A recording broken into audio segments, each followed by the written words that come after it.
मैं आपको आज मैथ्स के दो इंटरेस्टिंग फैक्ट बताता हूं। फैक्ट नंबर 1, आपने मैथ्स में फ्रैक्शनल नंबर्स के बारे में तो सुना होगा, वही 1/2, 2/3, 3/4। तो मेरा सवाल ये है कि जो बाई है, ये जो हॉरिजॉन्टल लाइन है, इसे क्या बोलते हैं? आपने आज तक कभी नहीं सोचा होगा कि इस हॉरिजॉन्टल लाइन का भी कोई नाम है।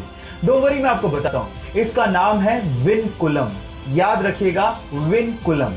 फैक्ट नंबर 2, 0 अकेला ऐसा नंबर है जो कि रोमन संख्या में रिप्रेजेंट नहीं किया जा सकता।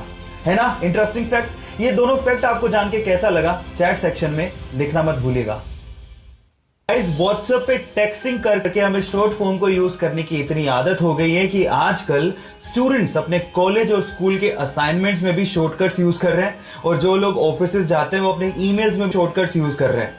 जहां एक और बाकी देशों में ये शॉर्टकट्स बिल्कुल सही नहीं माने जाते, वहीं अगर आप न्यूजीलैंड में रहते हैं और न्यूजीलैंड के स्टूडेंट हैं तो वहां पर इस चीज को यूज करने की परमिशन है। जी हां गाइस, न्यूजीलैंड में 2006 के बाद से ही वहां के एग्जाम्स में शॉर्टकट्स को यूज करने की परमिशन है, ताकि एग्जाम में बड़े आंसर्स में ज्यादा समय बर्बाद ना हो।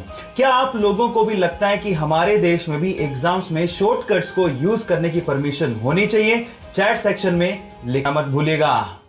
Albert Einstein, the great scientist, जब वो जिंदा थे ना तो उनके खिलाफ एक बुक छापी गई जिसका नाम था 100 ऑथर्स अगेंस्ट आइंस्टाइन। उसमें ऐसे 100 लेखकों की बातें लिखी हुई थी जो एल्बर्ट आइंस्टाइन को या तो गलत प्रूव करना चाहते थे या उसके काम को मानते ही नहीं थे। इस बुक पे रिएक्शन देते हुए पब्लिकली आइंस्टाइन ने सिर्फ एक लाइन बोली। उन्होंने कहा, if I were wrong one would have been enough. अगर मैं गलत होता या मेरा काम गलत होता तो एक इंसान उसको गलत प्रूव करने के लिए काफी था। कितना ठग लाइफ आंसर था ना आइंस्टाइन का। ये फैक्ट सुन के आपको कैसा लगा, चैट सेक्शन में लिखना मत भूलिएगा। गाइस, क्या आपको पता है कि 17 जुलाई को कौन सा डे सेलिब्रेट करते हैं?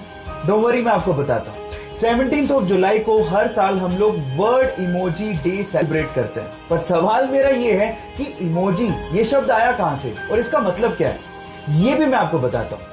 एक्चुअली इमोजी एक जापानीज वर्ड है जिसमें ई का मतलब होता है पिक्चर और मोजी का मतलब होता है कैरेक्टर या फिर लेटर। अब ये तो आपको पता ही होगा कि इमोजीज स्मॉल डिजिटल आइकन्स या फिर इमेजेस होती हैं जिनको हम लोग इलेक्ट्रॉनिक कम्युनिकेशन में आइडियाज को या फिर इमोशंस को एक्सप्रेस करने के लिए करते हैं। ये नॉलेज आपको कैसे लगी, चैट सेक्शन में लिखना मत भूलिएगा।